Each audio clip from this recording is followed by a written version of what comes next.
창의력 분야의 유명한 저술가 로저 본 웨이라는 분이 쓴 생각의 혁명이라는 책에 나오는 이야기입니다.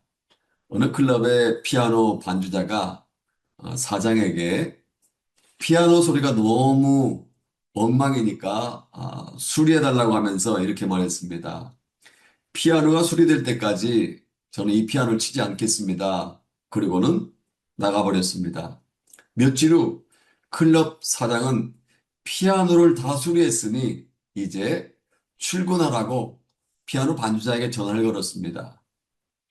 피아노 반주자가 전화를 받고 와서 피아노를 쳐보니 하나도 달라진 것이 없었고 여전히 소리가 엉망이었습니다. 피아노 반주자가 말합니다. 술을 했다더니 소리가 엉망이잖아요. 화를 냈습니다. 그러자 클럽의 사장이 말합니다. 무슨 소리예요? 수리를 했는데 봐요. 페인트를 다시 칠했잖아요. 로저 본 웨이라는 이 작가가 이 이야기를 쓴 그런 의도가 있다고 생각합니다. 가만히 우리를 살펴보면 우리는 때때로 문제를 제대로 알지 못할 때가 있습니다. 피아노 소리가 안 좋으면 조율을 하든지 뭔가 내부를 들여다보고 수리를 해야 되는데 그런 것들은 하지 않은 채 겉에 페인트 칠만 하면 되는 줄로 생각한 이 사장처럼 때때로 우리는 겉으로 드러나는 것만 바꾸면 된다고 착각할 때가 있습니다. 문제는 눈에 보이는 것이 아닌 눈에 보이지 않는 것임에도 불구하고 눈에 보이는 것만 바꾸면 다 해결된 것이 아닌가라고 그렇게 착각할 때가 있다는 것입니다. 중요한 것은요, 눈에 보이는 건 물론 바꾸는 게 중요합니다. 하지만 우리 눈에 보이지 않는 것을 바꾸는 것은 더욱더 중요합니다. 왜냐하면 본질이 바뀌어야 진정한 변화라고 할 수가 있기 때문입니다. 우리에게 문제가 생기는 이유 중에 하나는요, 본질을 잃어버렸을 때입니다. 중요한 본질에 집중하지 않고 별로 중요하지 않은 일에 집중할 때 문제가 생기는 겁니다. 따라서 문제가 생길 때 가장 먼저 해야 할 일은 그동안 놓치고 있었던, 그동안 빗나가고 있었던 본질로 다시 돌아오는 것입니다. 그렇다면 여러분, 신앙생활의 본질이 무엇일까요? 무엇이 신앙생활의 가장 기초가 되며 가장 중요한 본질일까요? 기도를 많이 해서 하나님의 음성을 듣는 것이 신앙의 본질일까요? 아니면 성경 말씀을 많이 통독하는 것이 신앙생활의 본질일까요? 아니면 집사, 권사, 장로 등의 직분을 받는 것이 신앙생활의 본질일까요? 예, 기도 많이 하고 성경 말씀 많이 통독하고 직분 받는 것이 나름 교회 생활할 때 필요하기는 합니다만, 그러나 신앙생활의 가장 중요한 본질은 아닌 것입니다. 신앙생활의 가장 중요한 본질은요, 하나님을 경외하는 것입니다. Fear God, Respect God, 하나님께 경외하고 하나님을 존경하고 찬양하는 것, 예배하는 것, 이것이 신앙생활의 본질인 것입니다. 예배하는 것이 신앙생활의 가장 중요한 핵심 포인트고 기본이 되는 베이직 원리가 되는 것입니다. 이것을 성경 곳곳에서 말씀하고 있습니다. 이사야 43장 7절에 보면 이렇게 말씀합니다. 내 이름으로 불려지는 모든 자 곧 내가 내 영광을 위하여 창조된 자를 오게 하라. 내가 그를 지었고 그를 내가 만들었느니라. 여기 말씀 보면 우리는요, 저와 여러분들은 하나님의 영광을 위해 창조된 존재인 줄로 믿습니다.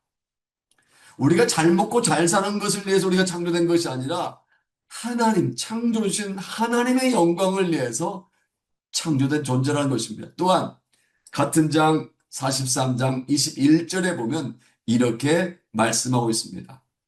이 백성은 내가 나를 위하여 지었나니 나를 찬송하게 하려 함이니라. 여기 주어 나는 바로 하나님 당신을 의미합니다.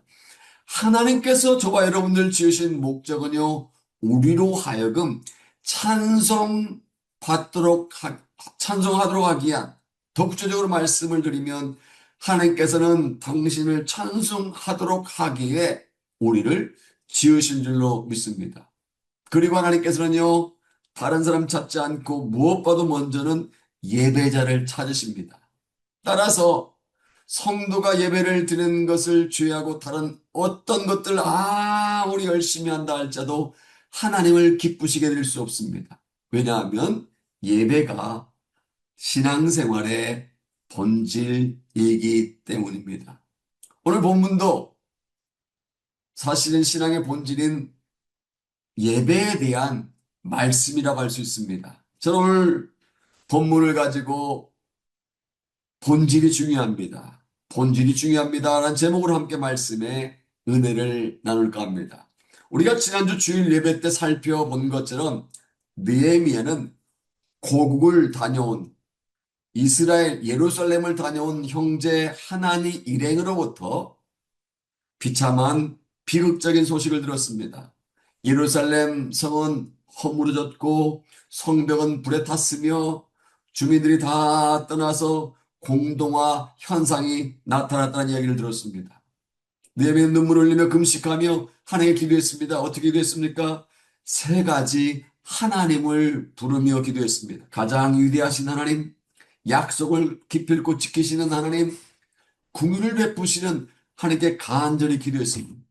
그러자 하나님께서 그의 기도를 들으시고 페르시아의 아닥사스다 왕의 마음을 움직여 주셔서 그가 예루살렘 성을 재건할 수 있는 허가를 허락해 줍니다. 결국 느헤미야는 유다의 총독으로 고국으로 돌아와서 무너진 성을 재건하기 시작합니다. 그러나 예상치 못한 문제를 만납니다. 산발락과 도비아와 아라비아 사람들이 방해하기 시작한 겁니다. 그는 무력으로 방해하려고 했지만 실패하자 느헤미야가 아닥사스다 왕을 반역하려고 예루살렘의 성을 재건하려 한다는 헛소문을 퍼뜨립니다. 느헤미야는 겨우 외부의 방해를 이겨냈습니다만 이번에는 내부에서 문제가 발생합니다.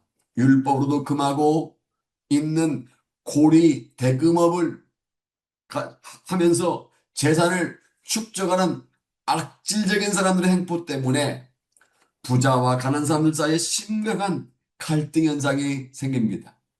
느헤미야는 이 문제를 가지고 기도하자 하나님께서 문제를 해결해 주시고 원망을 잠재워 주십니다.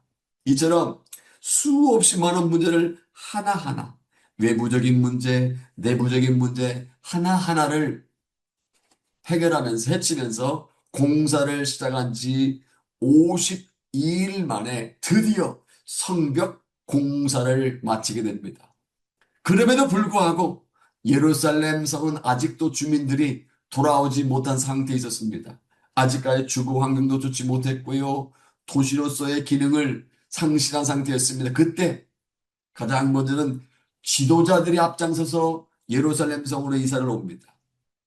그리고 제비 뽑힌 사람들과 자원한 사람들이 예루살렘 성으로 이주해 들어와서 여러 가지 일들을 감당합니다. 그리고 오늘 본문을 보면 드디어 성벽 봉헌식을 진행합니다.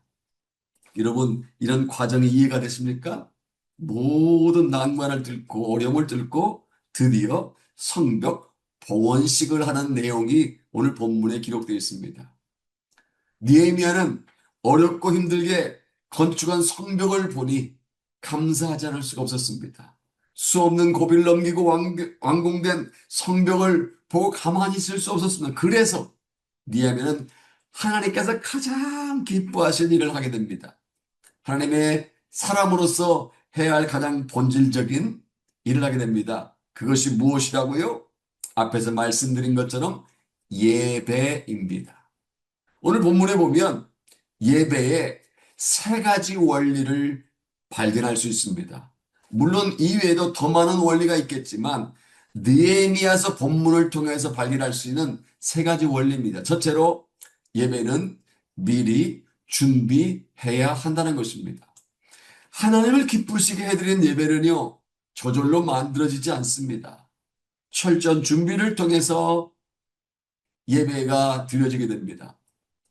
제가 자주 말씀드리지만 여러분, 목사가 설교를 잘 하려면 어떻게 해야 할까요? 무엇보다 영감을 얻기 위해서 기도해야 합니다. 그렇다고 기도만 한다고 설교를 할 수 있는 것은 아닙니다. 기도를 하면서 성경도 읽고 또 성경도 묵상하고 또 공부도 하고 관련 서적도 찾아보고 자료도 수집해야 합니다. 결혼도 마찬가지입니다. 기도만 한다고 결혼이 되는 것이 아닙니다. 기도를 하면서 자기 자신도 가꾸고 또 만날 만한 사람을 또 만나야 됩니다. 그런 날짜가 잡혔으면 결혼을 위해서 또한 더욱더 기도해야 합니다.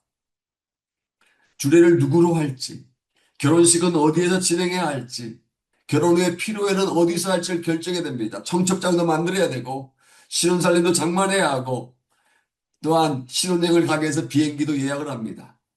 준비하지 않고는 결혼식을 진행할 수 없습니다. 공부도 마찬가지입니다. 공부를 잘하려면 기도만 해서 안 됩니다. 물론 첫 번째 기도해야 합니다. 그렇다고 기도만 하지 않고 또한 공부해서도 안 됩니다. 좋은 성적을 거두면 기도하면서 공부하고 공부하면서 하나님께 지혜를 달라고 기도해야 합니다. 누구를 만나기 위해서도 마찬가지입니다. 준비하지 않고 만날 수 없습니다. 우리가 지난주 공동체 성경기를 통해서 에스더 말씀을 통독했습니다. 에스더 말씀을 보면 왕비인 에스더는 모르드게로부터 하만의 음모를 전해 듣습니다. 하지만 고대 시대에는요, 왕비라고 해서 왕 앞에 함부로 나갈 수 없었습니다. 설령 왕 앞에 나갔다 할지라도 금규, 금으로 된 지팡이를 내밀지 않으면, 왕이 그 금지팡이를 내밀지 않으면 목숨을 잃을 수도 있습니다. 그리고 당시에 모르드게로부터 하만의 음모를 전해 들은 에스더는 왕 앞에 나간 지 이미 30일이나 지난 상태였습니다. 따라서 에스더가 왕 앞에 함부로 나갈 수 없습니다. 그래 준비를 합니다. 에스더 4장 16절을 보면 에스더가 어떻게 준비했는지 알 수 있습니다. 당신은 가서 수산에 있는 유다인을 다 모으고 나를 위하여 금식하되 밤낮 3일을 먹지도 말고 마시지도 마소서. 나도 나의 시녀와 더불어 이렇게 금식한 후에 규례를 어기고 왕에게 나아가리니 죽으면 죽으리다 하니라. 에스더가 3일 동안 무엇을 했습니까? 금식하며 기도했다고 합니다. 왕에게 나아가기 전에 영적으로 충만함과 동시에 육적으로도 준비를 한 것입니다. 그렇기 때문에 아수에로 왕 앞에 나갔을 때 에스더가 사랑스럽게 보이며 손에 들고 있던 금규를 왕이 에스더 왕비에게 내민 것입니다. 가정입니다. 가정입니다. 만약 에스더가 아무런 준비도 하지 않고 무턱대고 왕 앞에 나갔다면 어떻게 됐을까요? 에스더가 매력적으로 보이기는 어려웠을지도 모릅니다. 오히려 규례를 어기고 왕 앞에 나갔다고 왕비의 자리에서 폐위를 당할 수도 있고 심하면 감옥에 갇힐 수도 있었을 것입니다. 하지만 금식하며 기도하고 하나님의 은혜를 구하며 미리 준비했기 때문에 잔치를 곧바로 열 수 있었고 왕과 하만을 그 잔치에 초대할 수 있었던 것입니다. 그리고 하만의 음모를 밝히는데 성공함으로 말미암아 동족이 비극적으로 멸망당하는 것을 막을 수 있었던 것입니다. 이처럼 왕 앞에 나아가기 전에 누군가를 만나기 전에도 미리 준비를 해야 하는데 하물며 아무런 준비 없이 만왕의 왕이시고 만주의 주가 되시는 하나님 앞에 나갈 수 있겠습니까? 우리가 하나님 앞에 나가기 전에 하나님께 예배 드리기 전에 미리 준비해야 합니다. 다 같이 본문 27절을 같이 보겠습니다. 예루살렘 성벽을 봉헌하게 되니 각처에서 레위 사람들을 찾아 예루살렘으로 데려다가 감사하며 노래하며 재금을 치며 비파와 수금을 타며 즐거이 봉헌식을 행하려 하매 느헤미야는요 각 처에서 찬양하는 레위 사람들을 찾아 예루살렘으로 데리고 왔습니다. 본문 앞에 나오는 11장 36절에 보면 네 사람들 중 일부는 유다와 베냐민의 각 성읍에 흩어져 거주하고 있었습니다. 나머지 레위인들은 자신들에게 배당된 성읍에서 살고 있었습니다. 느헤미야는 그들을 예루살렘으로 데리고 온 것입니다. 그런데 그들이 올 때 어떻게 온 줄 아십니까? 빈손으로 오지 않았다는 것입니다. 재금과 비파와 수금과 같은 악기를 가지고 왔다는 것입니다. 물론 여기에서 어떤 신학자가 이렇게 말할 수도 있을 것입니다. 재금이 은으로 만들어졌을까? 아니면 금으로 만든 심벌지냐? 이것 가지고 아마 연구할 것입니다. 또 비파는 뭐고 수금은 뭐냐? 비파와 수금 비슷한 거 아니냐?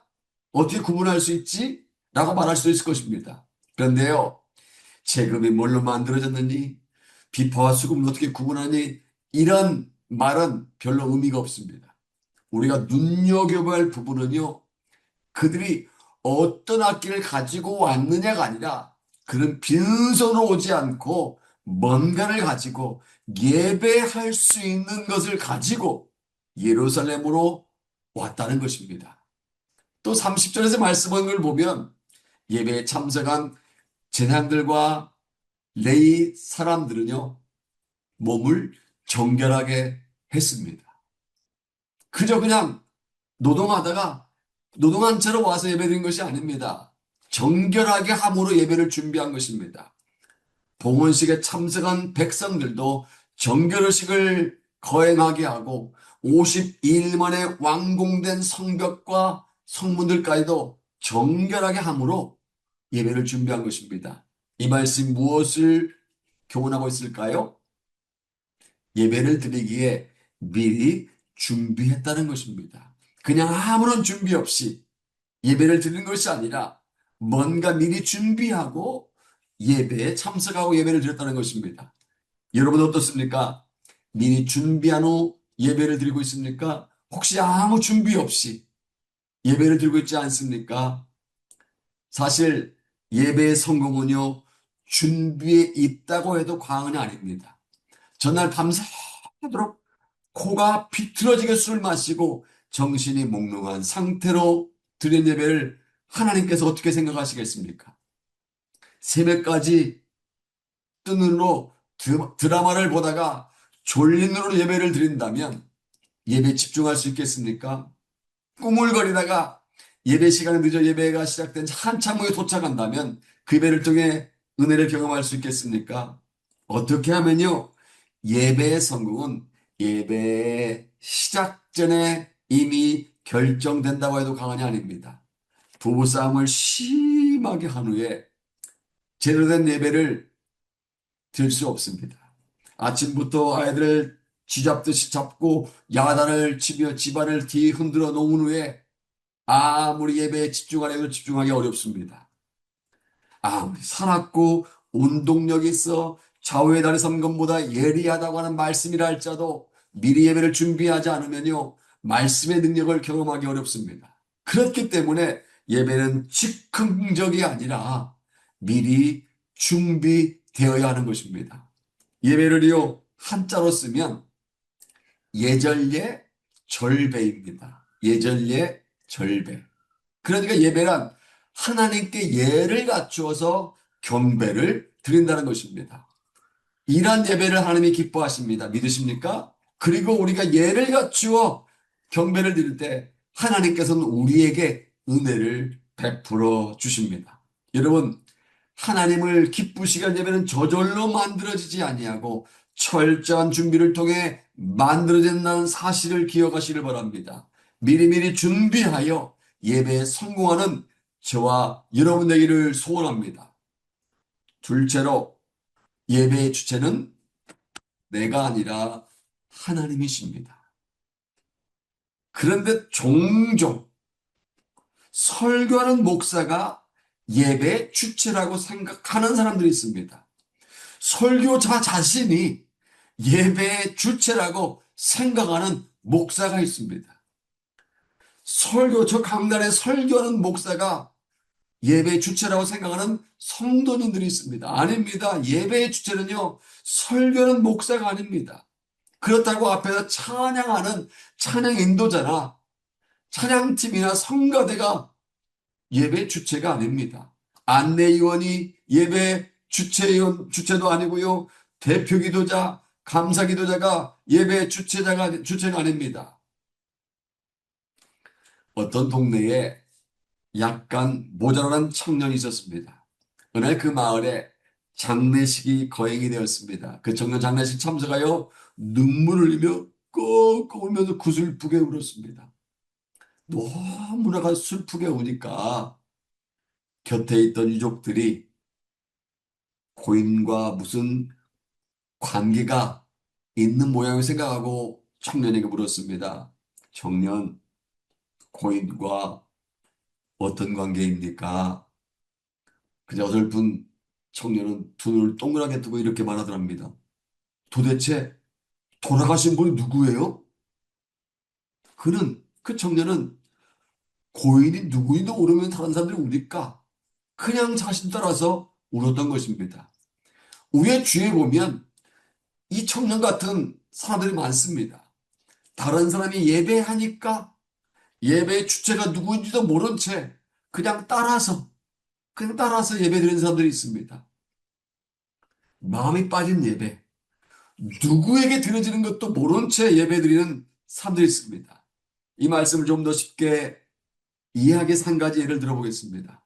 예입니다. 예. example입니다. 한국에 사는 어떤 남편이 뉴질랜드에 아이들을 데리고 유학을 간 아내에게 비싼 밍크 코트도 사주고 고급 소형차도 사주고 한 달에 한 번씩 생활비를 뭉텅이 돈으로 송금해 주었습니다. 언뜻 보면 이 아내는 매우 행복한 아내처럼 보입니다. 그런데 만약입니다. 만약 한국에 있는 남편이 다른 여자하고 눈이 맞아 살고 있다면 뉴질랜드에 있는 아내의 마음은 어떻겠습니까? 행복할까요? 불행할까요? 행복은 그냥 당장 달려가서 이혼하자고 난리를 칠지 모릅니다. 아니면 남편에게 배신당했다는 것 때문에 밤잠을 설치면서 고민할 것입니다. 왜 그렇습니까? 남편의 심장이 없기 때문입니다. 돈은 있지만 남편의 마음이 자기에게로부터 다른 여자에게 가 있기 때문에 그러는 것입니다. 이사야가 활동하던 당시 이스라엘 백성들이 그랬습니다. 숫양과 숫송아지와 염소를 가지고 각종 제물을 가지고 와서 하나님께 제사를 드린다고 했지만 하나님이 기뻐하지 않으셨습니다. 이스라엘 백성 나름대로 하나님께 예배를 드린다고 했지만 하나님 기뻐하기는커녕 오히려 분노하였습니다. 그 이유는 이스라엘 백성들이 드리는 예배가 마음이 없는 예배였기 때문입니다. 심장이 없는 예배, 형식적인 예배, 마음이 다른 데로 분산되어진 예배였기 때문에 하나님이 받기는커녕 오히려 분노하신 것입니다. 그런데 안타까운 것은요, 이사야가 활동하던 당시와 우리가 살아가는 이 시대가 매우 비슷하다는 사실입니다. 사람들이 와서 예배를 드리기는 합니다만 정성으로 예배를 드리는 사람들이 드물다는 것입니다. 열심히 예배를 드리는 것 같은데 자세히 보면 하나님이 빠져있는 예배를 드리고 있는 경우가 있다는 것입니다. 값비싼 악기와 최신식 사운드 시스템과 번쩍번쩍 빛나는 빔 프로젝트 같은 좋은 것들이 있지만 정작 예배의 주체가 되시는 하나님은 빠져있는 경우가 있습니다. 흥에 겨워 드럼을 열심히 두드리고 있고 신나게 기타를 치고 있고 아름다운 목소리로 찬양을 부르고 있지만 정작 하나님은 사라진 채 쇼하는 경우가 많다는 것입니다. 하나님은요, 그러한 예배를 결코 좋아하지 않으십니다. 하나님께서는 우리가 드리는 마음에도 없는 예배, 하나님 당신이 빠진 예배를 좋아하지 않으십니다. 여러분, 예배의 주인이 누구입니까?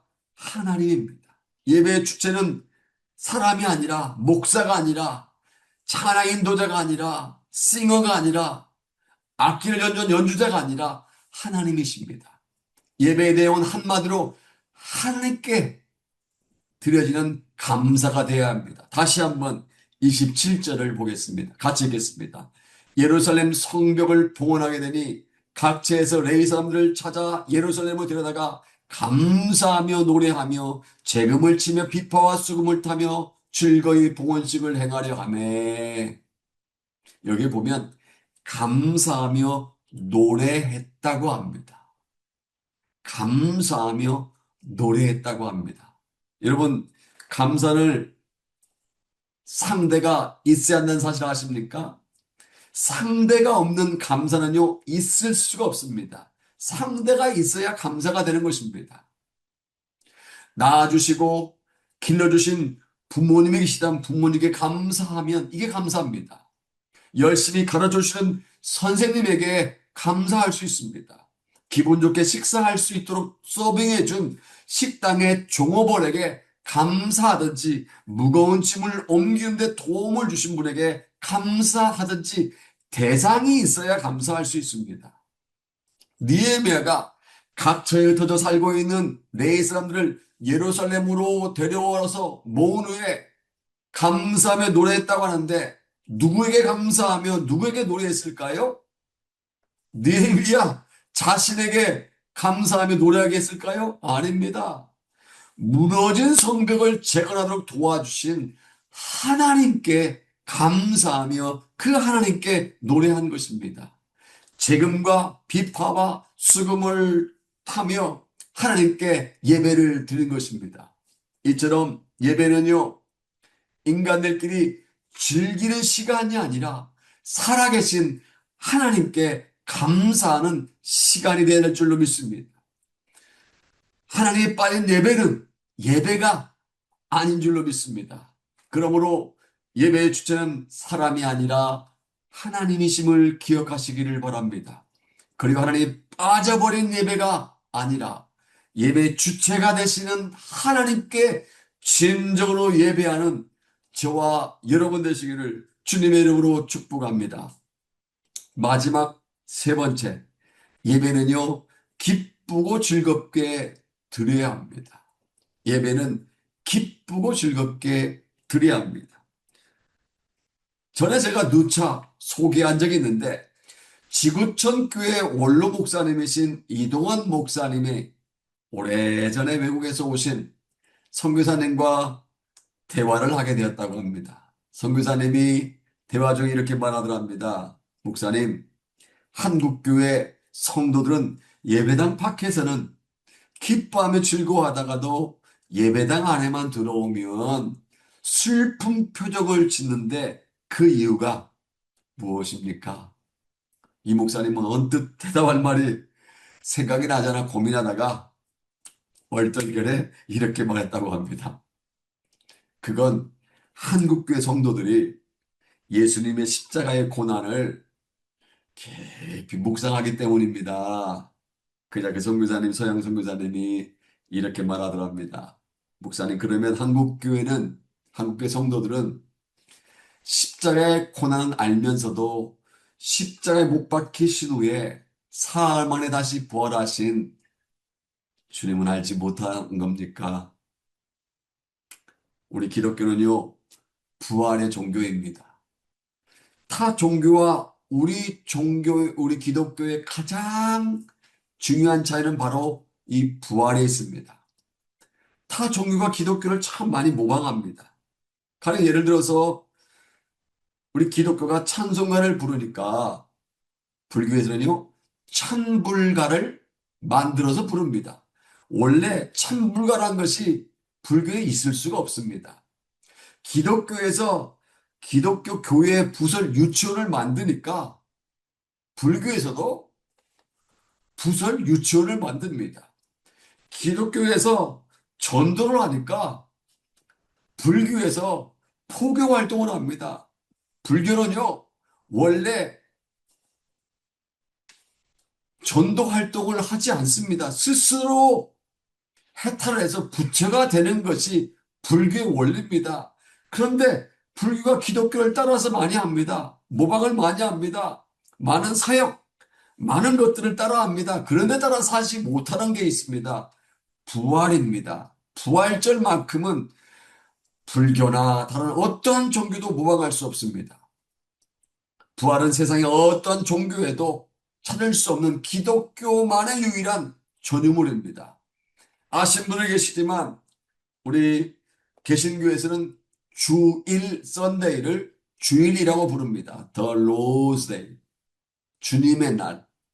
주님께서, 예수님께서 십자가에 돌아가셨다가 3일 만에 부활하신 날을 주일이라고 말합니다. 그래서 우리가 드리는 주일 예배는요, 부활의 주님을 찬양하는 영광스러운 예배가 되어야 되는 것입니다. 다시 말하면 예배는 주님의 죽음을 슬퍼하는 장례식이 아니라 주님의 부활을 기뻐하는 축제가 되어야 된다는 것입니다.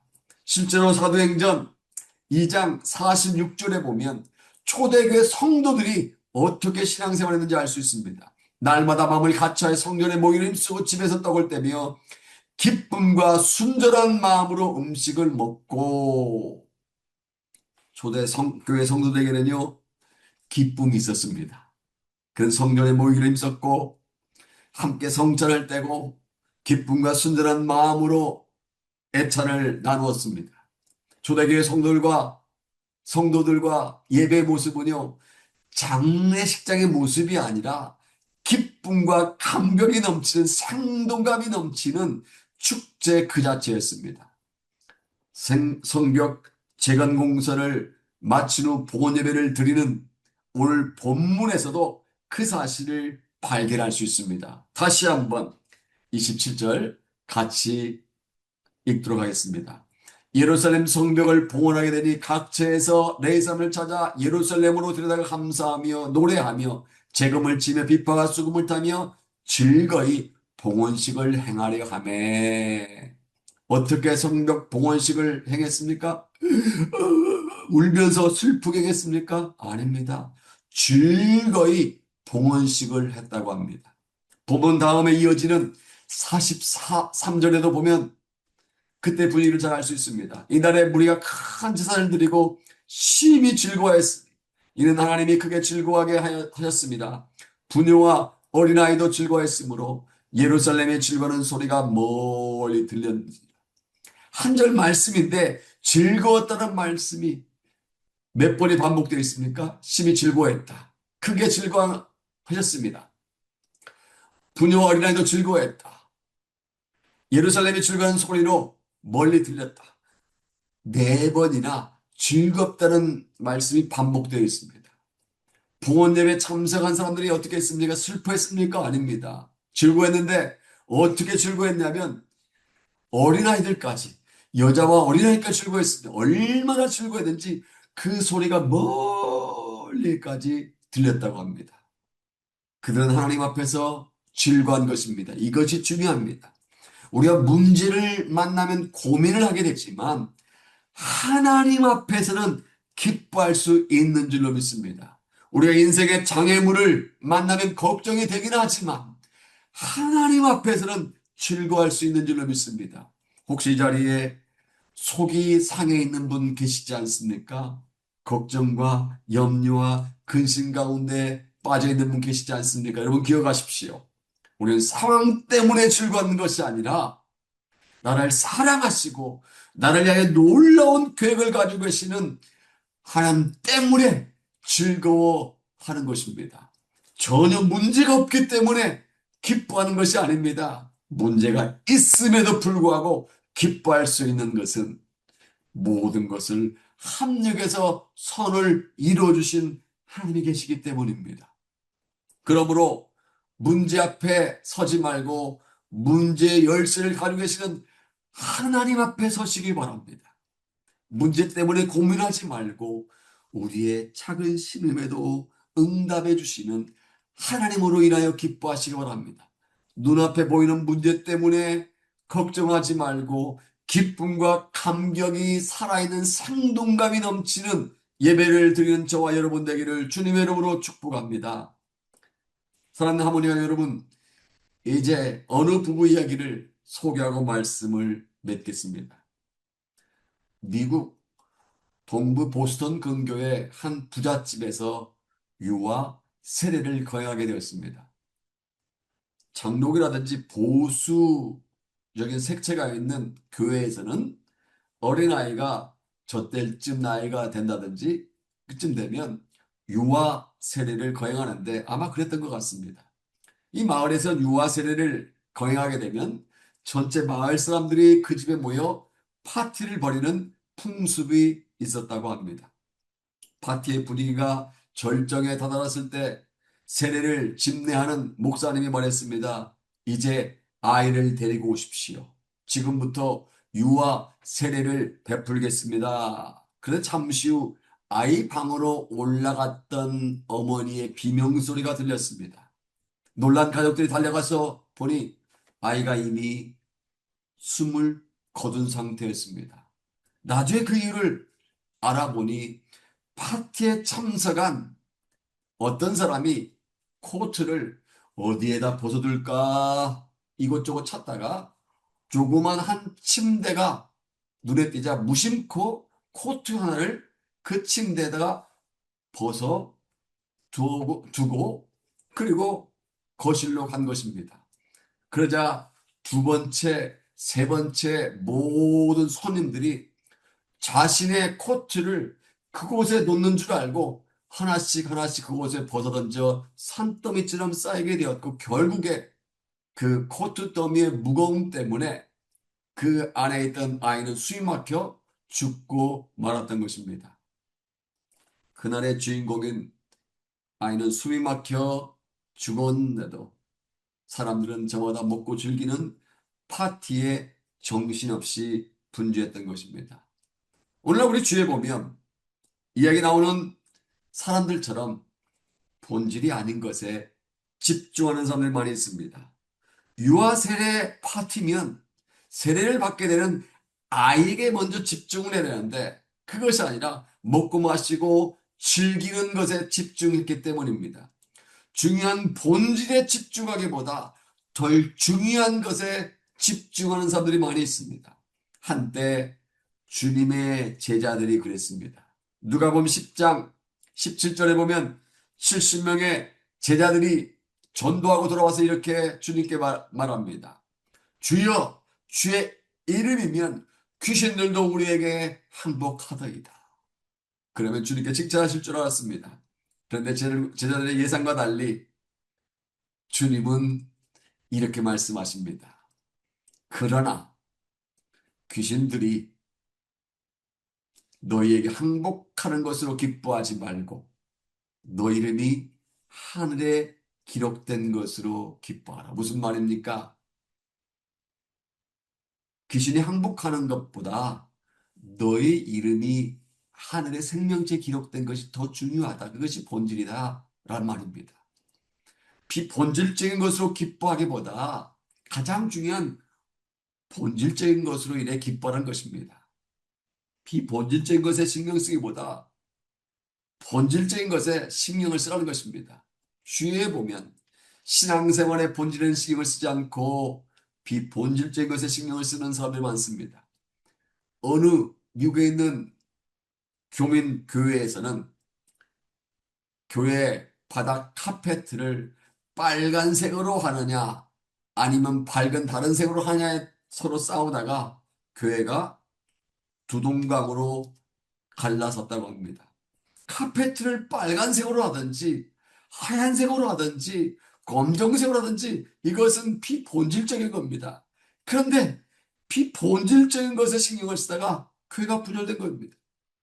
어떤 사람들은 신앙의 본질인 예배 왔다가 예배 주차되신 하나님께 집중하기보다 앞에서 예배를 드리는 성도의 염색한 머리에 집중하기도 합니다. 다른 사람이 타고 온 BMW, 벤츠 자동차에 신경을 쓰는 성도들도 있습니다. 다른 사람들이 입은 옷이 명품이냐 아니냐, 들고 온 핸드백이 명품백이냐 아니냐, 이것에 신경을 쓰고 예배를 드리는 사람들이 있습니다. 그러나 우리가 기억해야 할 것은요, 염색한 머리나 빨간색 카페트나 BMW, 벤츠 자동차나 정치가나 목사가 신앙의 본질이 아니라는 것입니다. 아무리 정치가와 목사가 훌륭하다 할지라도 우리를 구원할 수 없고요. 우리에게 복을 주지 못합니다. 정치가에 집중하는 것, 신경 쓰는 건 비본질입니다. 목사에게 집중하는 것, 이 비본질입니다. 우리가 신앙생활을 잘 하려면 신앙의 본질이 되시는 주님께 신경을 써야 할 줄로 믿습니다. 여러분이 축복된 인생을 살아가려면 복을 주시는 하나님께 집중해야 합니다. 여러분, 다시 말씀드립니다. 비본질적인 것에 신경을 쓰기보다 본질적인 것에 신경 쓰시기 바랍니다. 본질이 아닌 것에 집중하면서 세월 낭비하기보다 신앙생활의 본질인 주님께 집중하고 예배에 집중하시기를 바랍니다. 예배의 성공자가 모든 것의 성공자가 될 수 있기 때문입니다.